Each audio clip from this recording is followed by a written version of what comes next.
कधीच घरात परत येणार नाही, कधीच फोन करणार तुम्हाला. आणखी काय म्हणाली होतीस? तुमच्यासारख्या तापट माणसाबरोबर मला राहायचं नाही म्हणून. अगं तू काय म्हणतेस? तू मी कशी राहू शकते तुमच्याशिवाय? तुम्ही ना बायकोला समजूनच घेत नाही. जेव्हा बायको माहेरी जायला निघते ना, तेव्हा तिला असं वाटत असतं की तिला नवऱ्याने थांबवावं. पण तुम्ही छोट्या छोट्या गोष्टीवरनं माझ्यावर चिडता, उगाच ओरडत असता.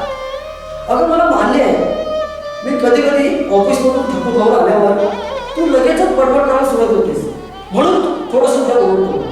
अगं तुला माहिती आहे का, 5 दिवस झाले मी नीट जेवू शकलो नाही, झोपू शकलो नाही. या खुशीवरून त्या खुशीवर वळतोय. अगं तुझी सतत आठवण येत असते, तुझ्या फोनची सारखी वाट बघत असतो. अगं जरा जरी खट आवाज झाला ना, मी उठतो, दरवाजाजवळ जातो, दरवाजा उघडतो. मला वाटलं की तू आलेशी, पण तू नसतेस. मला खूप त्रास व्हायला लागला, मला जीव नकोस झालाय. हो, माझी पण परिस्थिती तशीच आहे. मला तरी कुठे 5 दिवस झोप लागलीये. सारखी तुमची आठवण येते, तुमच्या फोनची वाट बघत असते. तुमच्या छातीवर डोकं ठेवून तुमच्या हाताची उशी करून झोपायची सवय लागली आहे ना. मला पण नाही करमत आहे तुमच्याशिवाय.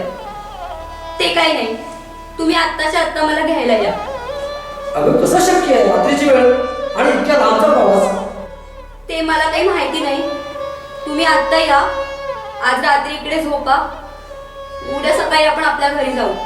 इकडे बायका चर्चा करतायत. असं म्हणतेस? ठीक आहे, मी आलोच.